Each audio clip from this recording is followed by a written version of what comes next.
Formula ఈ race కేసులో mobile phone సమర్పించాలని ఏసీబీ ఇచ్చిన నోటీసుకు లేఖ ద్వారా సమాధానం పంపిన బీఆర్ఎస్ వర్కింగ్ ప్రెసిడెంట్ కేటీఆర్. ఇది రాజ్యాంగం ప్రకారం ప్రాథమిక హక్కులకు, వ్యక్తిగత గోప్యతకు భంగం కలిగించడమే అని లేఖలో కేటీఆర్ స్పష్టీకరణ. గౌరవ సుప్రీంకోర్టు కూడా ఇదే చెప్పిందని వెల్లడించిన కేటీఆర్, ఫార్ములా ఈ రేస్ కేసులో గతంలో తాను వాడిన మొబైల్ ఫోన్ సమర్పించాలని ఈ నెల 16న ఏసీబీ ఇచ్చిన నోటీసుపై స్పందించిన బీఆర్ఎస్ వర్కింగ్ ప్రెసిడెంట్ కేటీఆర్ లేఖ ద్వారా ఏసీబీకి సమాధానం పంపించారు. ఫార్ములా ఈ రేస్ కేసులో ఈ నెల 13న మీరు పంపిన లేఖ మేరకు 16వ తేదీ ఉదయం 10 గంటలకు ఏసీబీ ఆఫీసులో స్వయంగా విచారణకు హాజరయ్యారని బీఆర్ఎస్ వర్కింగ్ ప్రెసిడెంట్ కేటీఆర్ చెప్పుకొచ్చారు. ఉదయం 10 గంటల నుంచి సాయంత్రం 5 గంటల వరకు సాగిన విచారణకు అన్ని రకాలుగా ఏసీబీ విచారణకు పూర్తి సహకారం అందించిన విషయాన్ని ప్రస్తావించారు కేటీఆర్. విచారణలో భాగంగా ఏసీబీ అధికారులు లేవనెత్తిన అన్ని రకాల ప్రశ్నలకు సమాధానం చెప్పిన విషయాన్ని వెల్లడించారు కేటీఆర్.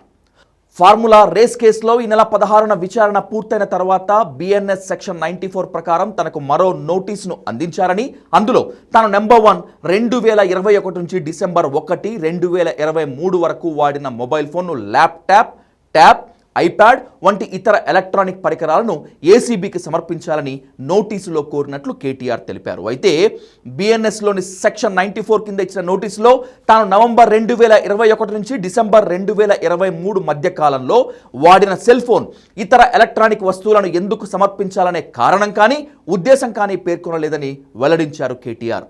ఫార్ములా కేసు విచారణకు సంబంధించినటువంటి అవసరమైన అన్ని రకాల అధికారిక సంప్రదింపుల రికార్డులన్నీ రాష్ట్ర ప్రభుత్వంలోని పురపాలక శాఖ వద్దే ఉన్నాయని స్పష్టం చేశారు కేటీఆర్. అవన్నీ మున్సిపల్ అడ్మినిస్ట్రేషన్, అర్బన్ డెవలప్మెంట్ శాఖ మంత్రి హోదాలో తీసుకున్న నిర్ణయాలని చెప్పుకొచ్చారు. ఫిర్యాదులో తనపై చేసిన ఆరోపణల్లో గతంలో వాడిన ఎలక్ట్రానిక్ వస్తువుల ప్రస్తావన కానీ సంబంధం కానీ లేనప్పటికీ వాటిని సమర్పించాలని కోరటం అంటే రాజ్యాంగం ఒక పౌరుడిగా తనకు కల్పించిన ప్రాథమిక హక్కులకు భంగం కలిగించడమేనని పేర్కొన్నారు కేటీఆర్.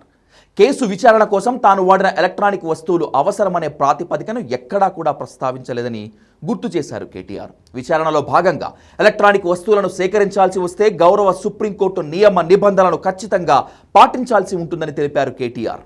ఒకవేళ ప్రత్యేక పరిస్థితుల్లో సేకరించే ఎలక్ట్రానిక్ వస్తువుల విచారణ సంస్థల అధికారులు ట్యాంపరింగ్ చేయకుండా ఉండేందుకు కఠిన నిబంధనలు పాటించాలని గౌరవ సుప్రీం ధర్మాసనం పేర్కొన్న విషయాన్ని కేటీఆర్ గుర్తు చేశారు.